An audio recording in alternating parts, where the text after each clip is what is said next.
Welcome to video 3 of getting started playing blues rhythm guitar. So in the first video we looked at just playing the basic open chords and the 7th chords and using a few little rhythm ideas like the quarter note, 8th note and 16th note rhythms. In video 2 we looked at more bar chords, applying stabs and really locking into the kick and the snare groove. In this lesson we're going to be adding a little bit more variety to our rhythm guitar playing, so we'll be adding a little bit more movement and applying a few different techniques. Right, so this section is a little bit more advanced than those other sections, but I do think if you've gone through all those other parts, there's no reason why you can't have a go at tackling this. It's rhythm in a different kind of sense. We're adding a little bit more movement and more interest to our rhythm guitar part, which if you play with a jam session or with a band or with a backing track, it's going to make it just sound like it's got more movement and more interest and a bit more technical variety into it. So we're going to be using some different chord shapes and we're going to be using some little techniques like slides and stabs and things like that. So first of all, let's start with the first shape. So it's going to be first finger on the 4th fret G string, second finger on the 5th fret on the D string, and the third finger on the 5th fret on the B string. Put that together. It sounds a little bit strange by itself, but when you put that into the context of playing with a band or a backing track, it's going to make a lot more sense playing over a blues in here. So we're going to start by playing that chord, and then we slide it up 2 frets and then slide it back to where it came from. Now with sliding, it can be a bit tricky to do at first. A few tips that I would give. So first of all, you want to really loosen your thumb at the back. If you are a beginner, you'll have probably noticed from doing the first exercise, doing like the A major chord, you'll press on really hard and you can usually tell by the lines that get indented in your fingers. When you get onto this kind of level, you usually find you can like loosen the grip a little bit more, or you start consciously pushing down more with the fingers and less with the thumb. That will free up your thumb a little bit more at the back, which means that rather than the thumb staying still and trying to slide in, which is awkward and you just won't make it, I just don't think you'll make it, unless you've got really big fingers, you can just move your entire hand so your fingers stay locked in place. But you notice there, my hand has gone completely with the chord, everything's moved together. So the hand's moved all together. So you want to move all the way down and all the way back.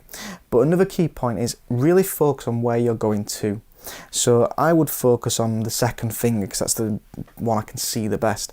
And I can see that that's on the dot on the top of the guitar, presuming you have dots. And I'm basically aiming to get that finger to the next dot. So I'm looking to that next dot as I'm doing this. And then I do the same thing as I go back. You will find it's a bit of trial and error at first. Just really make sure you're trying to get as accurate as you can. So now when we do that, the other thing that I didn't really want to mention until we actually done the slide is on this rhythm we're not coming in until beat number 2. So it's going to go 1, 2, 3, 4, 1, kind of like that. Now after that we're going to do a stab on the number 4, but just doing the shape that's at the 7th and 8th fret. So it's going to be 1, 2, 3, 4, 1, 2, 3, 4, kind of like that, which just adds a lot more interest to it. So we're basically doing that 4 times, so that matches all 4 bars of A. The last time though, we change the stab chord, so rather than doing the stab at this position, we're going to do the bottom of an A major chord. So if we had a bar chord, so the bar chord, the 7th chord that we did before, but we're just going to play the bottom 3 strings of it. Just those 3, so that's the 6th fret G string, 5th fret B, and 5th fret on the high E. Play those together. And I put that in just because I think it has a little bit more of an interesting sound as you're leading to your next chord. So I play all that together. 1, 2, 3, 4.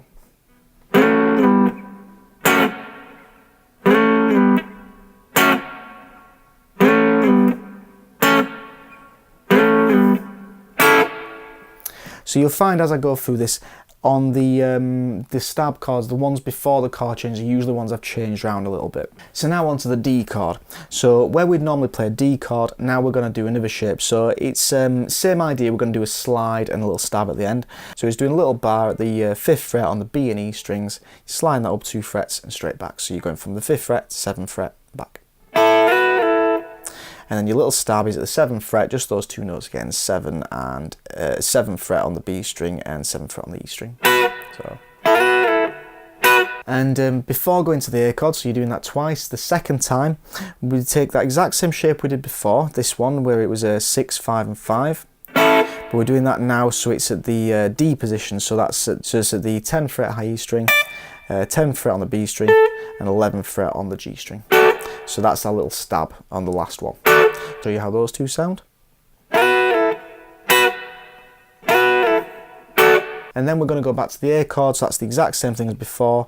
This time we're going to keep the stab at that one, even on the last beat. So I'll play all we've got through so far so you can hear how it sounds. So 1, 2, 3, 4.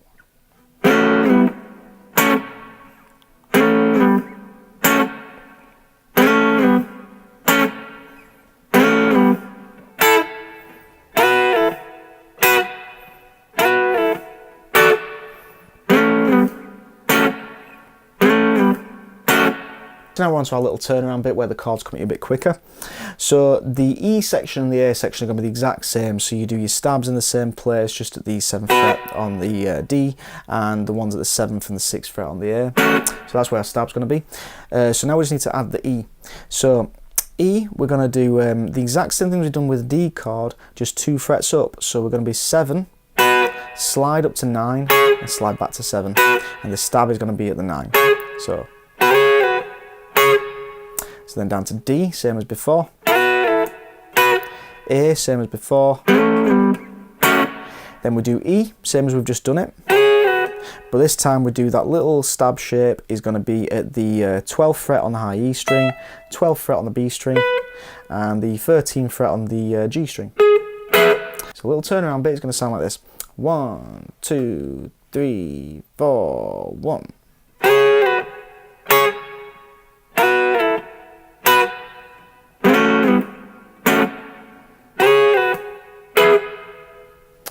So I'm going to play it all through for you now without the backing track, just so you can really see how I'm doing this. 1, 2, 3, 4.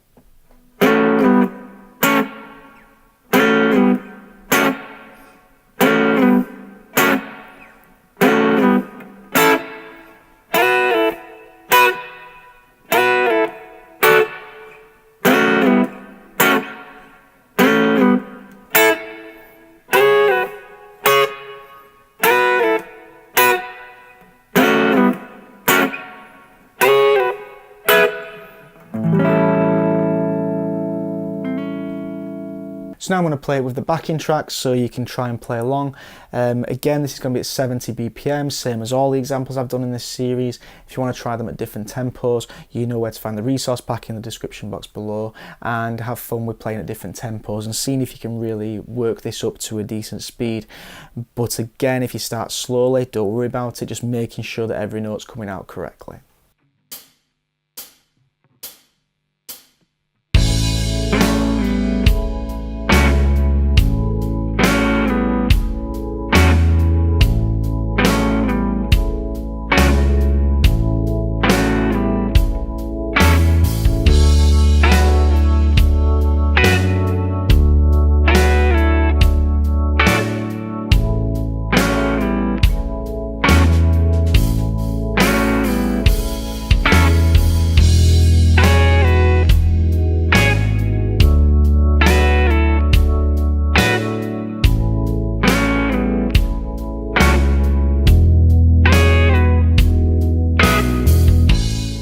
So now we've come to the end of this series on getting started playing blues rhythm guitar.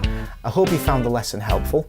I tried to make this lesson catered really for beginners just starting out playing guitar, but also to give people a few different ideas on how they can spice up their rhythm guitar. Now I have actually wrote a guitar solo that accompanies this lesson and is played over this backing track. It's not part of this series, but I will link that video to this video as it's uploaded. And there will be a full breakdown of how to play that solo. Please like the video and subscribe to the channel so you can keep up to date with all the videos as I upload them, and we'll see you next time.